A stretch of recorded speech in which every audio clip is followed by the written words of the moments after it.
Hello. I'm by myself. Bob's forgot the way to here.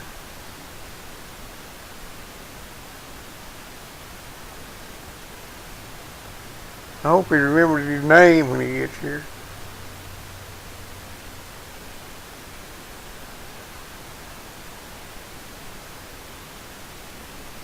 Well, I hope everything goes well with you folks. Glad you could tune in. And maybe you'll go away a little smarter than you came here. If you depended on me, it's a doubtful situation, but maybe you won't be any dumber anyway. Just to check and see if there's anything going on, and looks like everything is pretty much calm around here. I hope you remember that you can go to thefolletnews.com, and there's a live scanner there if you want to listen to police and fire and all those people. You can also pick up the latest in the obituaries and local news, and sometimes not so local news. A whole lot goes on there. www.thefolletnews.com. I'm assuming you know where that's at since you've come to UGG TV anyway, but UGG TV is a branch office of thefolletnews.com. It's amazing what a hillbilly can do with a computer these days. I have been sort of busy trying to get some help that'll show up on time, and nobody seems to want to show up when the show starts, so I've hired this swinging new replacement. Well, hello, Bob. Well, howdy. Hello, folks. Wherever you are. Get your microphone. Calabash. Calabash, wherever you are. Right. It's Mr. Calabash. Right. How are you? How's everything? Well, so far so good. You ready to debate? Oh, yeah, I'm ready to debate. I want a town hall meeting so we can order pizza, you know, and one of the questions they're going to ask President Obama is what he prefers, pepperoni or sausage or cheese. And we're going to, or what? Or cheese. We're going to get pizza for life, ain't we? Yeah. I'd a whole lot rather have something else. I would too. Nothing wrong with pizza, but by gosh, I could go for something a little more breakfasty sometimes. Speaking of breakfast. Yeah. We're talking about breakfast. Well, we were talking about breakfast because I don't want pizza for breakfast. No, I don't care. I did have cold pizza for breakfast the other morning down in Elizabeth. Yeah. It's good if you can't find nothing from Rainbow Restaurant. You ain't find nothing else. Didn't you have no bright clothes to wear? No, I didn't want nobody to shoot me for a deer while I was walking down here. I'd say you're safe. That's Izod, ain't it? Yeah, Izod, yeah. We ain't nothing high class around this place. Said that right. You can't beat an Izod man. As we were saying about Rainbow Restaurant, right down the road here, right up above a speed hump dip, where they got the $2.99 breakfast special, a whole pile of stuff. You know, I ate breakfast at the place yesterday morning because I couldn't be at Rainbow, and it was kind of late anyway, but I went there and they had absolutely good food. Cost me, and I mean the price is typical of other places, but it cost me about 3 times as much as Rainbow. Right. And it was half as good. Yeah, tell you what I got. I got bacon and gravy and biscuits and grits and I believe 1 egg and biscuits. The same thing, it would cost me $2.99 down at Rainbow. It cost you about $7. Yep. Now, I'm not going to mention the place, and it wasn't in this town, but the breakfast was good. I'm not knocking that part, and I was well satisfied with it, and I starved to death anyway and hadn't had anything in about 14 hours. But It wasn't near as good for the price as down at Rainbow. I guarantee you. I travel a lot. I'm in North Carolina, Georgia, South Carolina. I know you have to stay moving Sometimes around. in Virginia, just wherever I can escape from the law enforcement officer. You're like, and, you're like. I mean, and I eat out on the road, and I don't necessarily enjoy having to come back and face all the traffic on Jacksboro Pike and see all the government vehicles running up and down the road, wasting our money and our gas. But I sure am glad to get back to Rainbow If you're Restaurant. like a Ringo Starr's lookalike, have to stay at a different house every night, and you might want to just swing by Rainbow every morning and eat. Right. What else is happening, Bob? Well, I'd like to report that my duck is on the mend. The one with the broke leg? Yeah, I had 8 baby ducks, and I went out one day last week, and there one of them had a broken leg.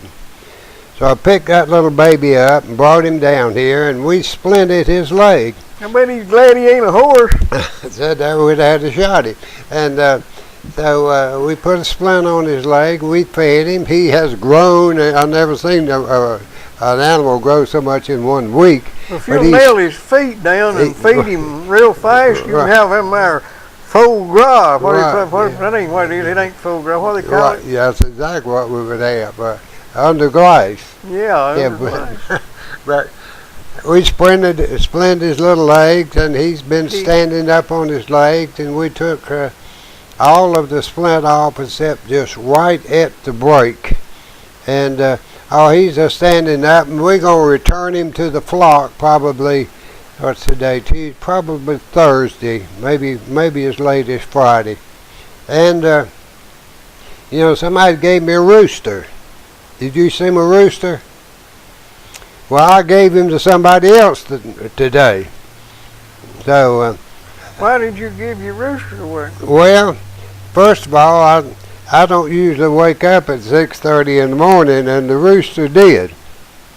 Foie gras. How do you say that? Foie gras.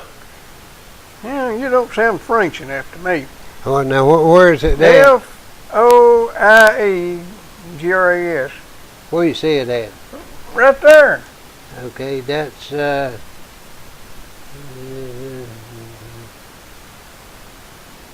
there, you. Yeah, foie gras. Okay. Foie gras. Yeah. Let's see what this says it is, huh? Okay. All right. Yeah, do that. See if it don't say foie gras. Foie gras. Yeah. Foie gras. Je parle le français un peu. And what does it say? It ain't talked yet. He's checking my southern French. Well. Foie gras. Not foie gras, but gras.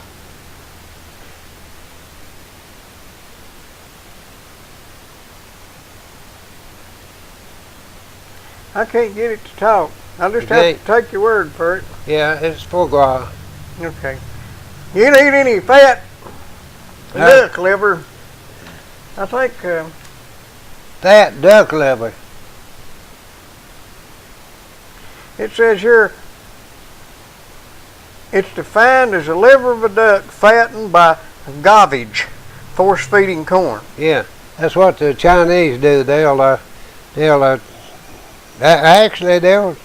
put a nail in a duck's foot where he can't run around and force feed him till he gets so fat, he just about falls over. But it won't be as good as my ducks, my Muscovy ducks. They're much better.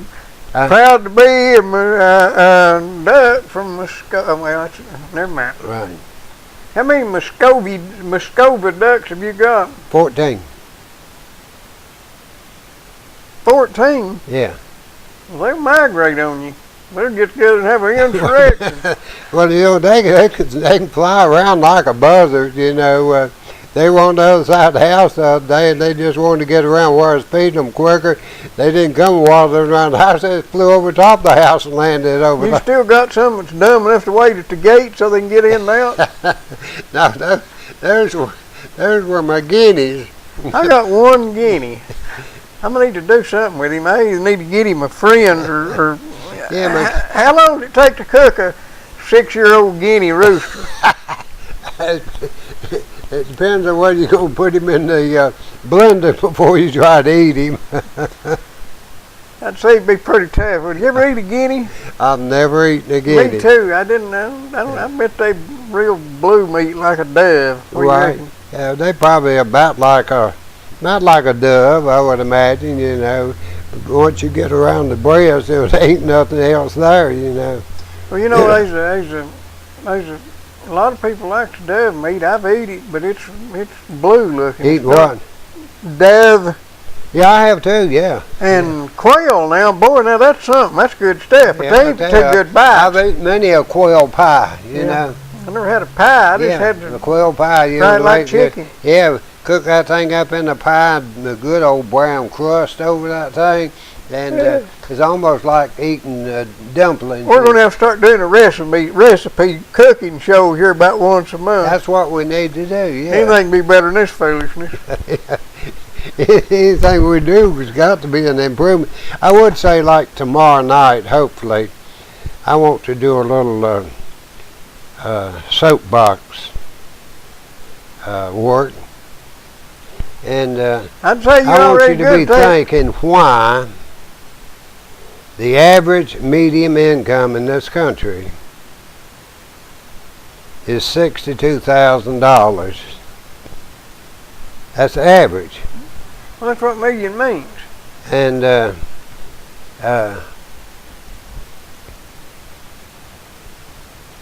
it's a third of that in this in this county. A good, maybe more than a third. Fourth. Less than. About a fourth. Look, yeah, about a fourth. Now, I want you to be thinking why. You know, there's some reason why. I mean, is our sky not as blue, or is our ground not as firm? Does our wind not blow in the right direction, or does the water here flow uphill? I mean, exactly why is it that the medium income here is 1/4 of what the national medium income is? It's because we don't have. No, we got a dog shelter. It's because we got people picking up a litter along the road. Well, we got and we got a walking we trail. got the animal control. We got a new ballpark, and we got a splash park, and we got a county park, and we still ain't got no income. Right. Well, what they right? We've got $1 million dog house. We've got over $1 million park. That's countywide. The city has got 2 or 3 parks, and they're planning to put in a shower thing down there for Mary at Freeman Park. Freeman Park. And but you know, we can kid and joke about it, but there ought to be some logical explanation as to why the income here in this area is 1/4 of what the average is nationally. And here we are sitting next to the greatest technological center in the world, Oak Ridge, and we can't get a single bit of spin-off from there. You would think that somebody that's supposed to be smart, and the people who run this county are smart, would have realized a few years back that putting all their eggs in one basket, that basket being tourism and retirees, that might invite problems, considering that that's the first thing to suffer in an economic downturn. Well, we wasn't doing too good during good times. I know. But we've got we've got an incubator down there to encourage start-up businesses, but we've got a system here that discourages business. But now, did they incubate those two businesses that are going into Caribou?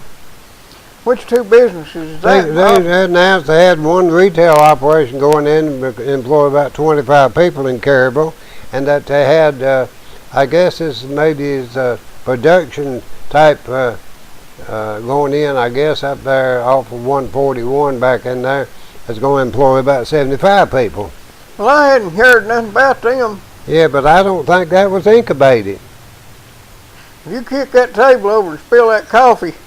I don't want to spill my coffee now. I don't care if we knock the computer off. I know. I was going to say, I hope my computer lands on top of the coffee. But this is something I never hear this discussed anywhere else. You ain't going to either. Why? We've got good people here. We've got hardy people. We've got the right climate. We've got transportation.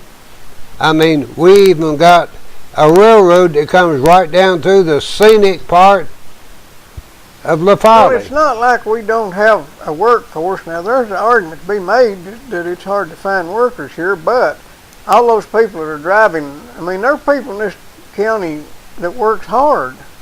And there's some people in this county that make good money by working hard, but they have to drive out of the county to get it. Oh, you know, if they could get paid for staying here, they'd quit leaving. Right, when I stay down here, which I stay right much here, I hear all that traffic. These people, I know they got up before I want to get up. You know, I know you got to go out and ring that rooster's nest. 4:30 or 5 o'clock, and if I wasn't so lazy, I'd go out and throw a rock at that rooster. But they're going to work, and they do it every day. I mean, at least 5 days a week. And I'm not even hitting the table. I know, but I was giving you a little more room so you could stretch your legs. Well, you got them 13 stuck out there. Well, I noticed you bought some new paddles. Well, those are my bedroom shoes. So, but I never hear this. You know, I'm not a native here. I feel like I have fit it right into the fabric of this community. Well, that could be debated. Yeah, that's debatable. But why are those people who have not shared, and I don't mean by taking somebody else, who have not been blessed with economic prosperity, or taken, or you know, they got nothing. Nothing? Nothing. Now, I had a gentleman come down the other day, and I didn't mean to be ugly to him. We were talking about politics, and he was definitely of a different persuasion than myself. And when he got ready to go, he says, I can't for the life of me understand why any poor person would vote for a Republican. Now, I respect what he said, but you know what I told him? I said, I can't either unless they want to stay poor. How do you like that? Well, he thought about it a minute. I said, look, the Democrats look after poor people. I said, they want to keep you poor. I said, so they can continue to look after you because they make money off of the prosperous people in this country looking after poor people. I have to agree with you. I mean, I didn't say it to be ugly or to be smart or anything, but that is a known fact. Well, you know, I look at affirmative action, and I don't argue with the idea behind it, because we had a race of people that were held back, and although it was really unfair to some of the people who had nothing to do with that somebody else be given a leg up, I understand the idea. But if you can't go 3 or 4 generations of leg up and stand on your own leg, then you got something wrong with your attitude. And I'm not attacking a race. It's just an idea. It's a culture that we have developed. We don't want people to prosper. We don't want people to be self-sufficient. We want to hold them dependent upon government so that they will be a bought vote. That's what it amounts to. That's exactly what it is. They want to buy your vote. And I noticed Joe Biden, along with all of his laughs and smirks and, excuse my language, smart-ass contempt for everything else, I noticed him trying to scare the old people the other night. Did you notice that? Yeah. And that's what the Democrats have done for years, is to scare the old folks, and then they go around and try to keep the black people under their thumb, and the black people don't even realize that it was a Republican that signed the Emancipation Proclamation. Also the deciding factor in civil rights legislation. Yeah, I know that, and they were responsible in but what was it, Brown versus Kansas City? Brown versus Board of Education. Kansas City Board of Education, wasn't it? Was it Kansas City? I think so. I don't really remember. Or was it? Wasn't Little Rock, was it? I don't know. Brown versus. I don't either. That's not really. But another thing you got to think about. You take. It all has to do with attitude. You take some immigrants will come here with the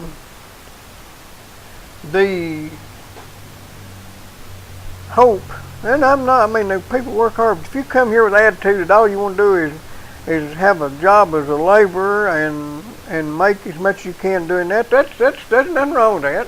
But your children will be in the same boat.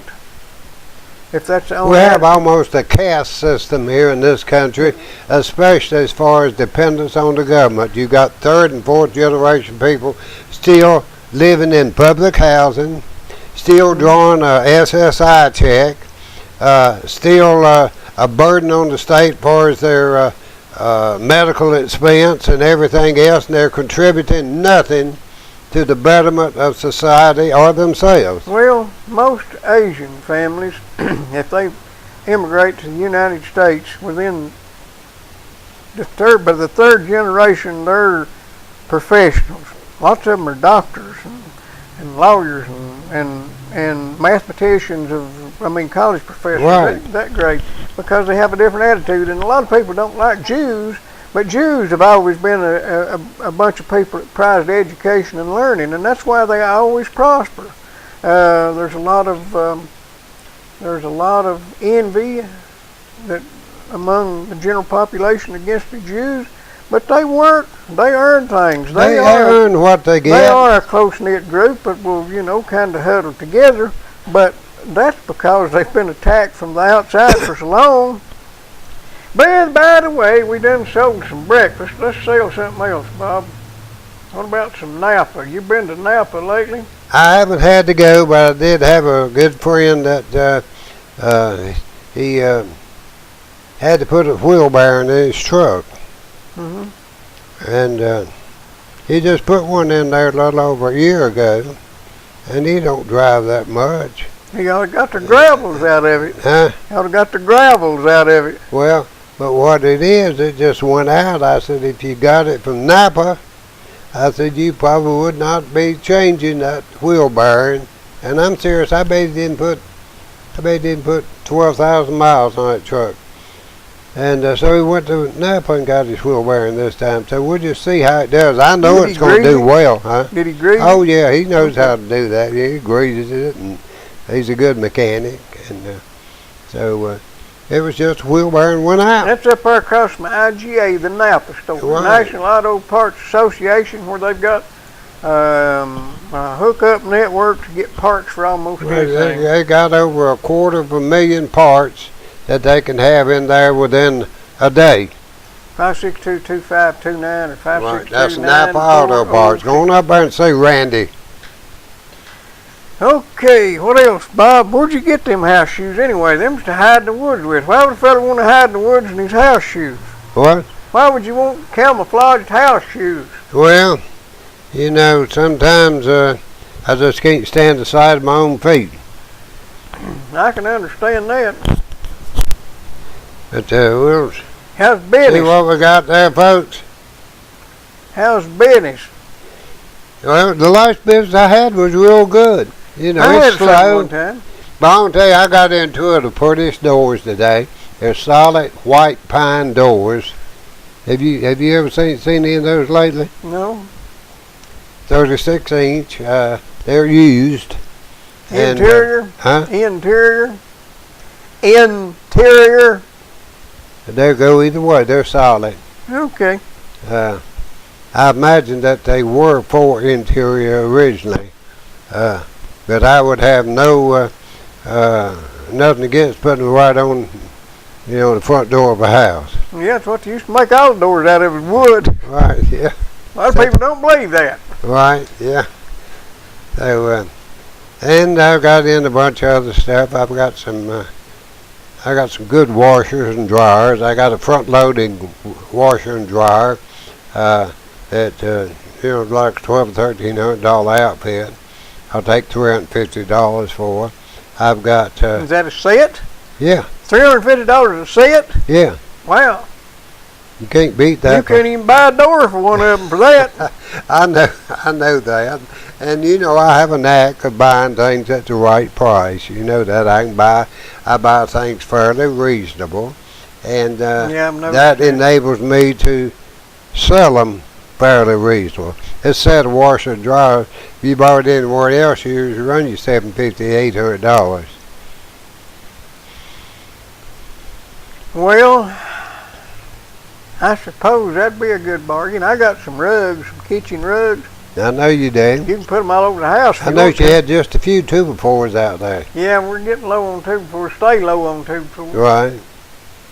Richard's got him a new truck, though. It's looking up. Okay. If you quit working on it. You better look out now, hadn't Yeah, if you quit working on it, you'll have something to drive. Oh, he'll have it dismantled within a week or two. He traded 2 pieces of trucks for that one. I was glad to see it. Now, if I could just get him to trade that one for a dog, I could poison the dog. Yeah, our neighbor there's got a good-looking old truck for sale, hasn't he? Which one? The one that's in this building here, right here. That reddish-looking Ford? That reddish-looking? That's parked out front here. Well, that's the one Richard's got. Oh, Richard bought that Yeah. He traded in my 2-ton trucks for that. Did he? Yep. I think the guy hauled them for scrap iron. Huh? The guy hauled them for scrap iron. He did haul them for scrap iron? Yeah. It's worth more for scrap. Well, they bought about probably $600 a piece. Yeah. And he couldn't get $1,200 out of the truck. No, I know it.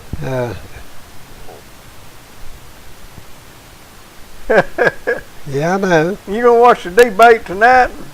Yeah, I'm gonna go down to Elizabeth and we're gonna watch the debate and eat nachos and cheese and fried onions and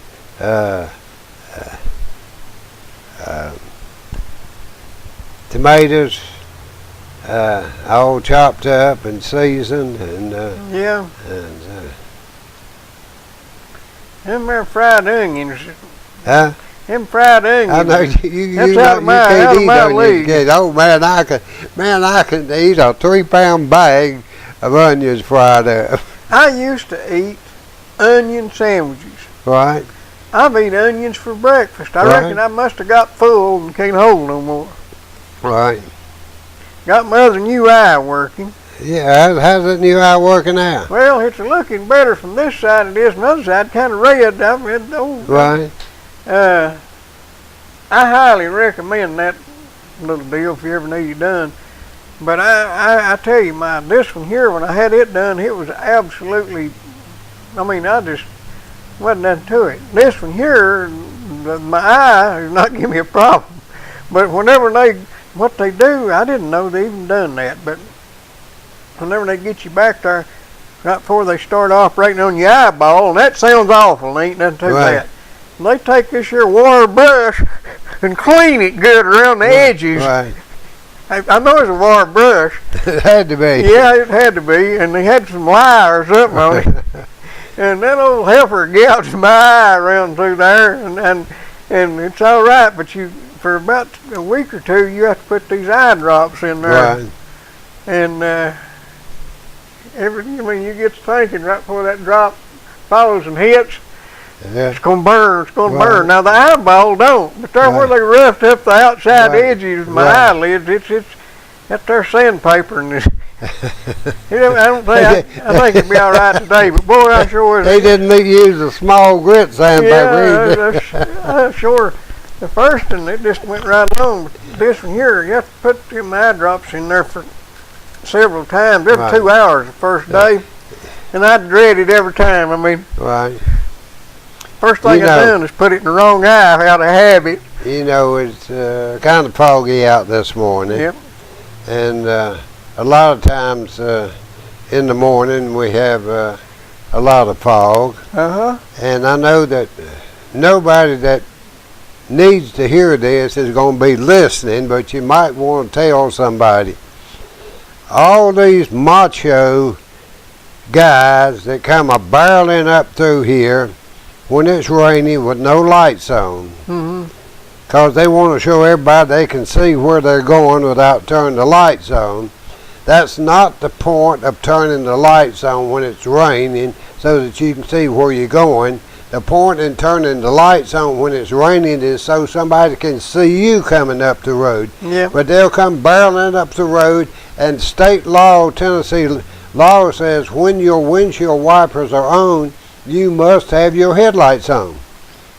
I've got the same problem. These people that goes and buys the brightest headlights they can get and puts a set of landing lights, looks like of a jet airplane down there for fog lights, and then they go zooming out in the country. Now, in town, it ain't so bad. Right, because you got to light it, the atmosphere anyhow, you know. But you out through there and you come around the curve and here comes an airplane ready to land. Now, I know they can see where they're going. B-47 getting ready to land. I know they can see where they're going. They can see me. They can tell the color of my eyes and everything. Oh, man, but that's macho to do that. But they're just as run over if I can't see them as they would be if they couldn't see me. Yeah, but, you know, I see all these guys come barreling up through here up Jacksboro Pike with no lights on in the fog. They say, oh, hell, I'm tough. I can see where I'm going. They don't realize other people can't see them.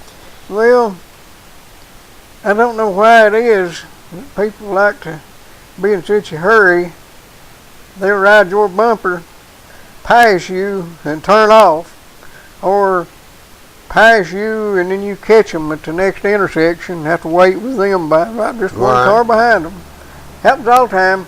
But I guess if everybody wanted me to drive them around, they'd come let me know. I mean, I still see real good at night, and thankfully, and I'm real thankful that I do. And but it does bug me. You know, I'm very careful to make sure that, you know, when I know somebody's going to be coming up the road with no lights on when they should have them on.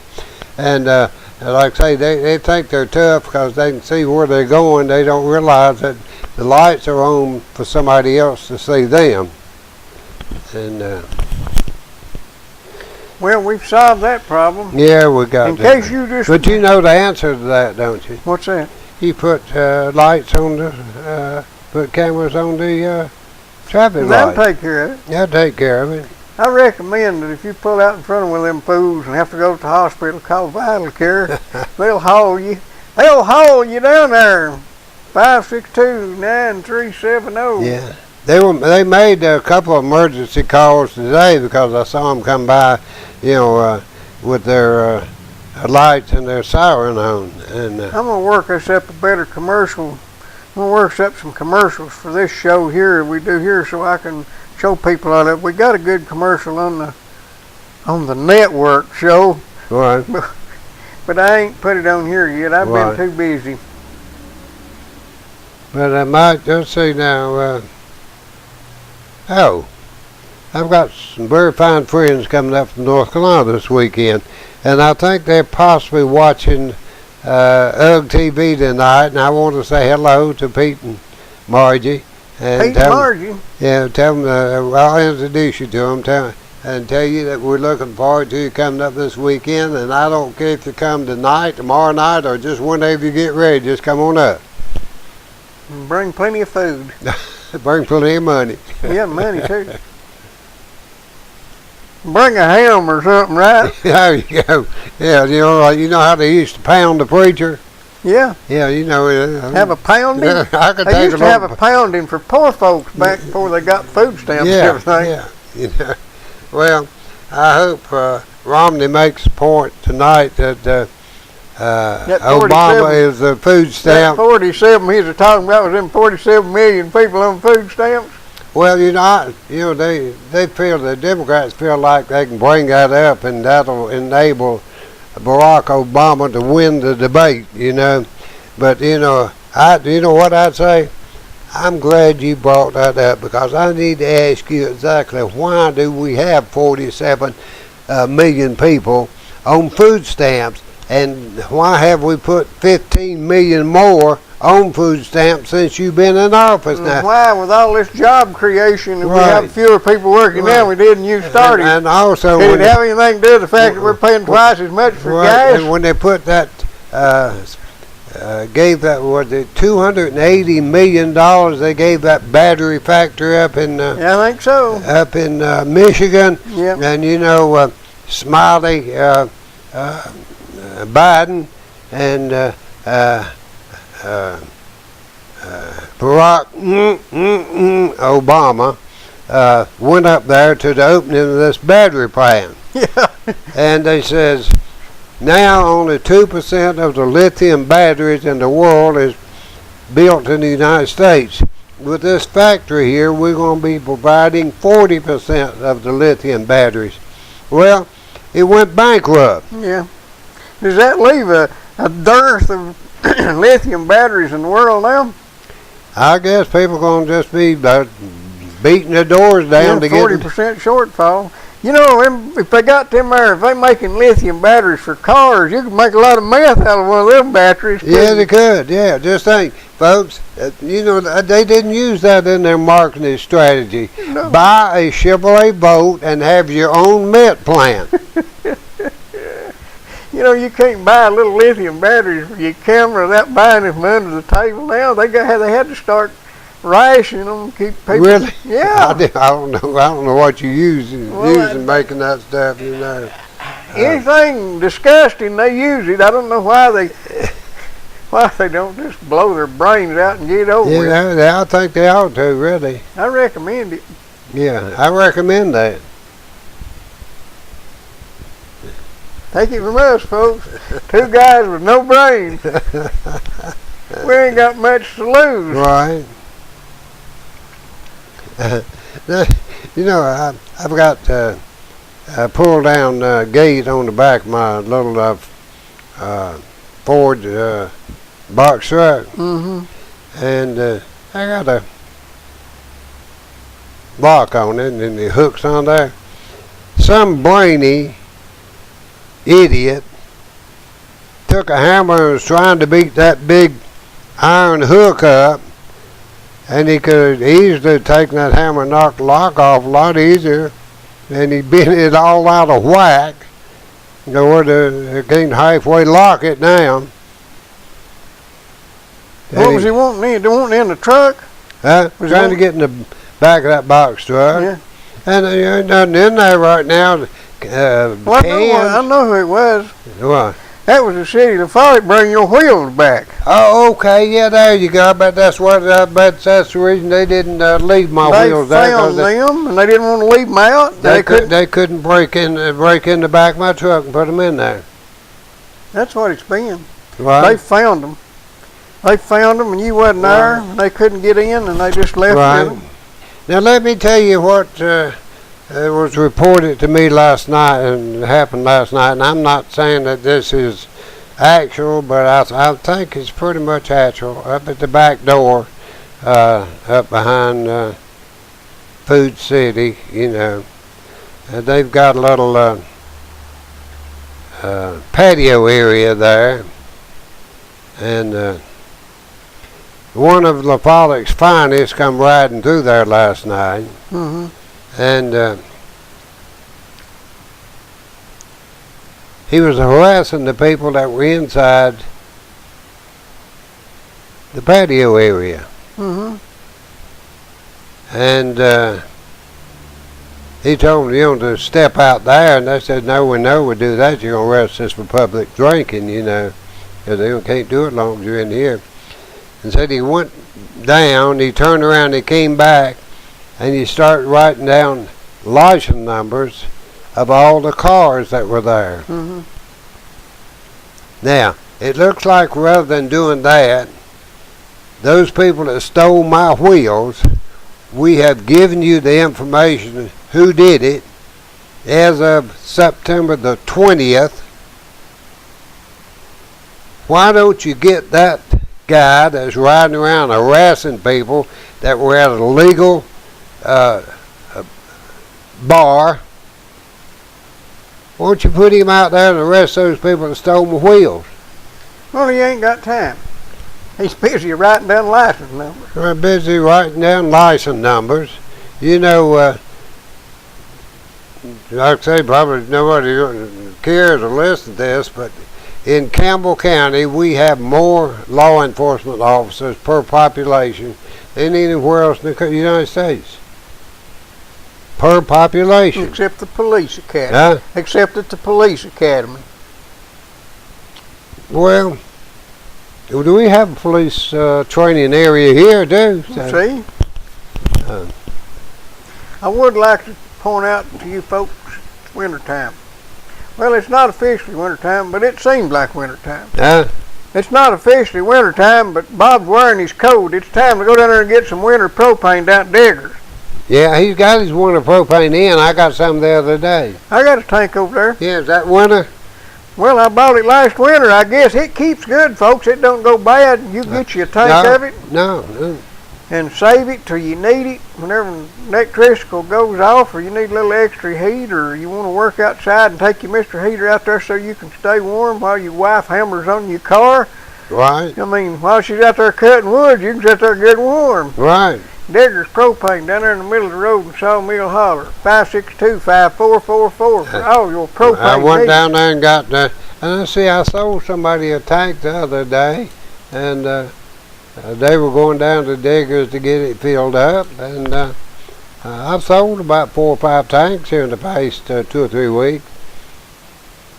Well, they're good to have around, I'll tell you, because... Well, I guess the reason I sell them is because you know, if you go get one of those retrofit valves in it, just the valve costs you about $18. The time you have somebody do it, it's about $25, and you still got to have a tank. And I believe if you on these refill places where you trade your tank in, I believe if you don't have a tank, I believe they charge you like almost $30 for the tank, and then plus the fill up. And I've been selling them like $20, so you know they've been buying them $10 cheaper off me than get them anywhere else.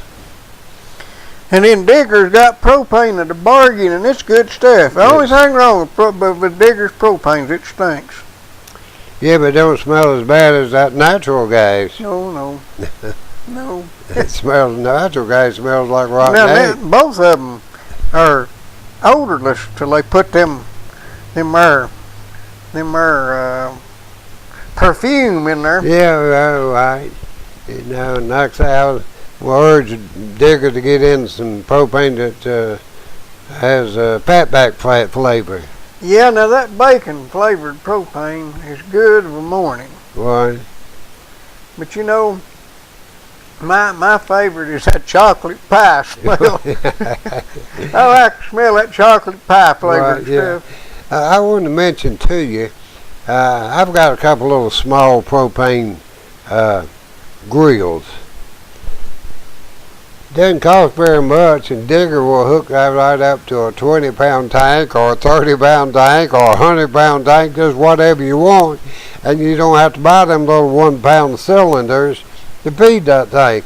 And you can take one of those grills and hook it up to a 20-pound tank, and you can cook half the winter on that thing. Yeah, I know them things is, and they heat up fast too. Yeah. Whenever I stayed Well, it's down, instant heat, you know. when I stayed out in Galt's Gulch, I ain't got a microwave down there, but I've got a little old, remember little propane things, you know, and I set that big old coffee pot on there, and I have coffee and, well, it really less time in the microwave if I've got everything ready to go. Yeah. That a cup of coffee, a cup of water in that big old wide bottom traditional coffee pot, Yeah. it'll boil in less than a minute. Yeah, I know that. Yeah.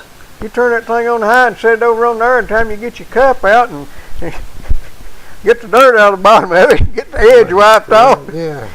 your coffee's ready, and then you Yeah. call all them there critters that's still surviving. Well, you remember last year that I took a Mr. Heater, turned it over and turned it up, tightened it up good, and cooked on top of that Mr. Heater. Well, I'll tell you what I done about coffee. I used to make it that way. I had me a little perker set up there with a coffee filter and coffee in it and everything. And whenever I got ready to make coffee, I just sat on there and I had it measured. I'd put about a cup and a half of water in there. I'm talking about not a measuring cup, but a mug. Right. About a mug and a half of water in there. The time I got my filter in place over here, my coffee water was a boiling, and I'd pour it through there, and then the time I got everything put up and put away, then I'd get my coffee cup out and under that little drip thing, and I was ready to drink it. There you go, yeah. You know, you'd be surprised what all you can do with that propane. They're having,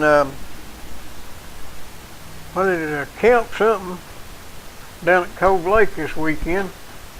That might be a right interesting thing to do. Let's see what that's called. That's called Camp In at Cove Lake. You can get these details on the Follett News, by the way. It says, Carroll, Tennessee, Cove Lake State Park will host its 3rd annual Camp In and Primitive Skills Festival, October 19th through 21st. Free and open to the public, the event will be held at the campground and will begin at 9 a.m. each day. Demonstrations will include flint knapping, I guess that's where you make arrowheads, bow building, and that's bow building, cordage, I guess that's making strings out of bark, Right. basket weaving, if you don't know what that is, you're lost cause. Oh, yeah. Quiver I making, majored in that. quiver making, and that ain't this, it's where you put your arrows, blow gun and darts, farm making, and then there's another here, and I ain't got no idea what it is. What does it say? ATLATL.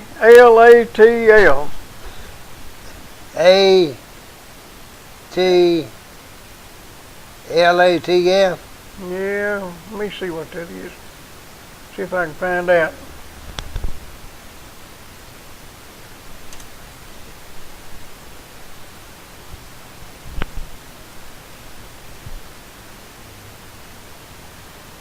Oh, it's that thing if you throw a spear with. You know that there handle?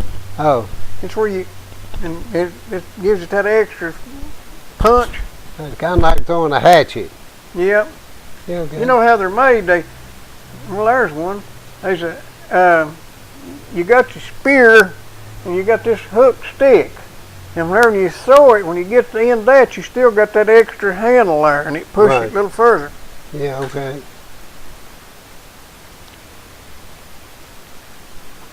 Well, good. We'll have to go down and demonstrate our culinary art. Yeah, and get us a spear thrower. There's one.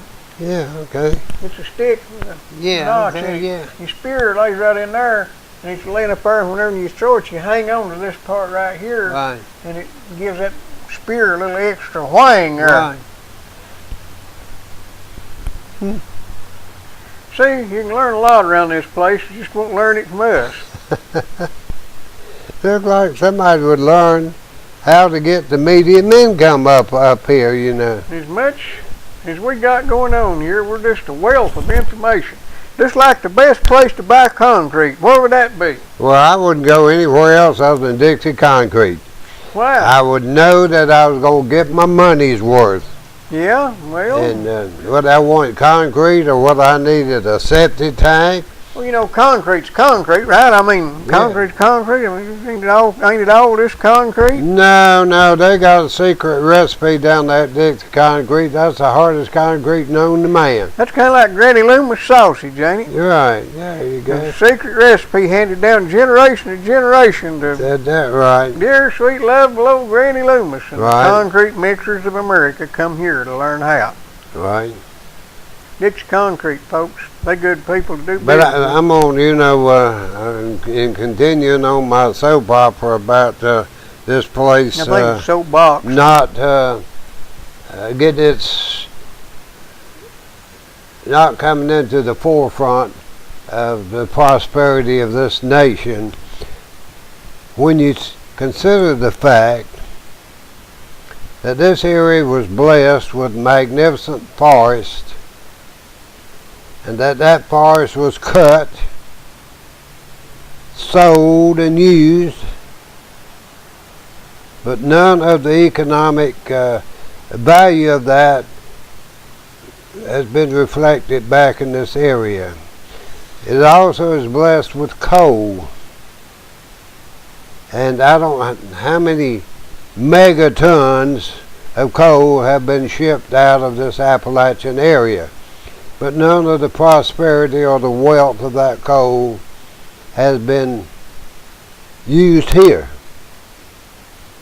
What about the ironworks that used to be here? The ironwork that used to be here, none of the wealth of that.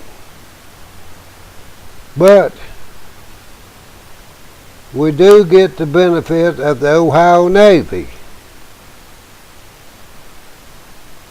which was non-existent this year. It's a little spooky when you realize that the fate of the world depends on how Ohio votes.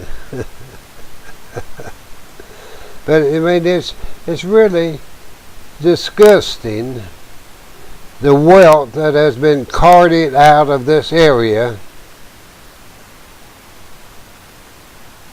over the years. I don't know about you, but I think we ought to secede. Where we gonna go? Well, I don't know. We can lock everybody else out. This area succeeds. Yeah, yeah. We can lock her out. We can lock everybody else out and just sit here and starve. I think they have more or less disowned this area. They are willing, and they've relaxed the restrictions where you can get on disability easier up here. Well, me and you ought to apply, I guess. We got mental problems. I understand I'm probably going to be getting somewhere around between $14 to $28 increase on my Social Security this year.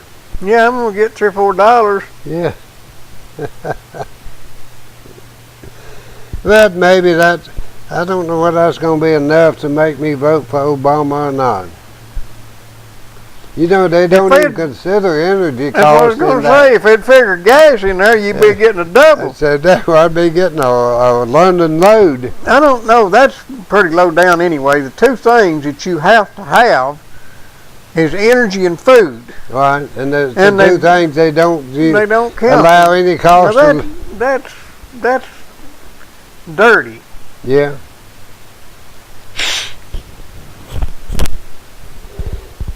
Well, folks, we're going to be pulling up to the hitching post here in a minute and getting off our horse and heading down the way to watch Obama and Romney duke it out. Yeah, that might be right interesting. If they need, a little last minute advice, they ought to call us. We still got about 5 minutes. They took and isolated Obama at a country club to practice for this debate, and they would not let him take his golf clubs. Yeah. Well, I don't know how he ever. He's busy delivering pizza, wasn't he? He's ordering.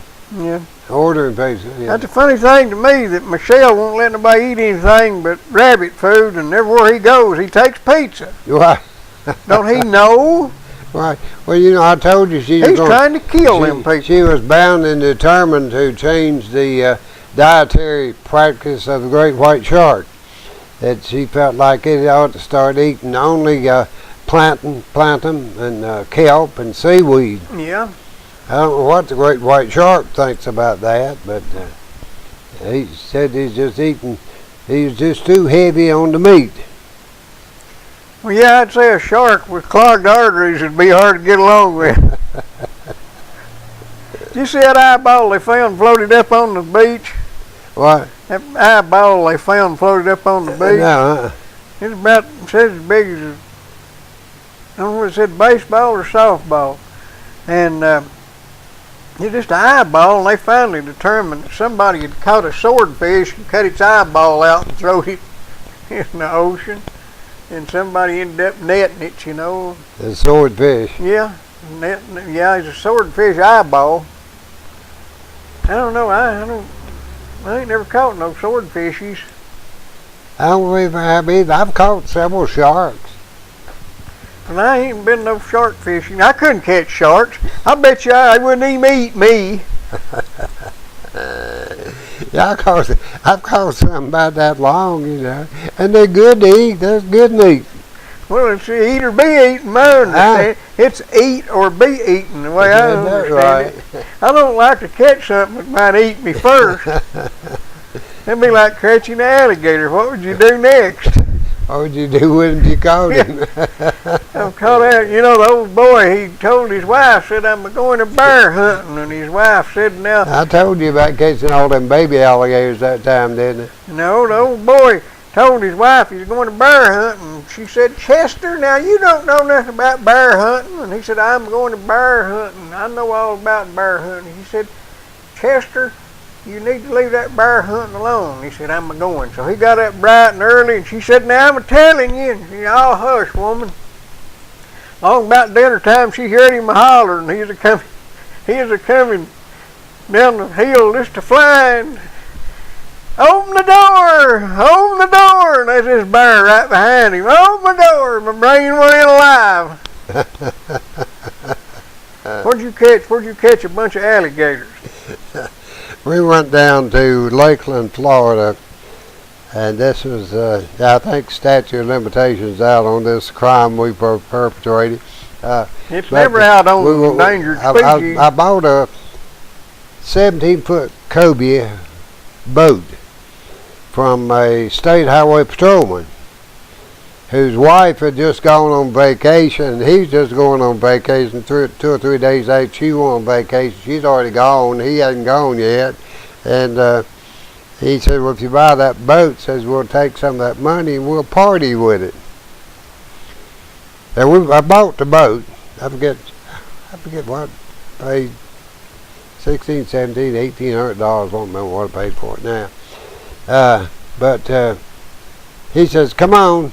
Well, first of all, he was out there going to show us how to wring it out and show it what it would do. Well, you know,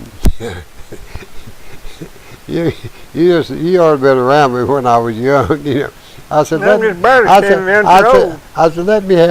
me take this thing since I'm gonna buy it. I put that thing wide open. We built a wall. I mean, you know, around that thing. And when I come out, it jumped out. He was as white as the top of that wall over there, you know. He wasn't quite as tough as far as the boating situation went as he thought he was. Well, we got the boat, and he says, I got to turn my car in over at D-Land, Florida, for them to work on it while I'm on vacation. Says, if you'll follow me over there, says, well, I'll leave my car, we'll come back and we'll spend some of this money. Sounds like a good idea to me, you know. So we're flying up the highway there from Lakeland, Florida to D-Land. He's running about 100 mile an hour, you know, and us right behind him had a little old V8 Chevrolet Biscayne. But it had a straight drive, you know, had a little, it was a 62 model. I believe it had the 327 in it. Yeah, we ordered that thing with 327, and it run, you know, it might would have took that trouble car, I don't know, but we was keeping up with him going up the highway about 100 mile an hour. All of a sudden he ties that thing down, jumps out of the car and says, come on, come on, come on. A bunch of baby alligators. He says, open your trunk, open your trunk. Got getting little alligators up about that high. Just throw them in the back of my truck. Where was Mama? Huh? Well, Mama wasn't. I mean, I didn't see Mama, but there was plenty of alligators there. I don't know how many we got. But he threw them in the back of my trunk. He says, now keep them in there. Don't open that trunk. Says it's a pretty good find for everyone you got there.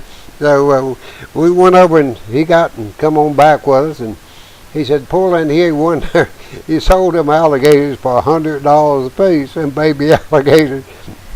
So we had that money to party off of, plus a little bit of what we gave him on the boat.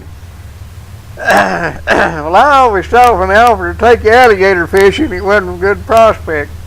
We done gone over our time limit. I know you enjoyed it, folks. Come back again tomorrow night at 8 o'clock, same place, or Channel 12 if you want to go there. Right. We'll see you.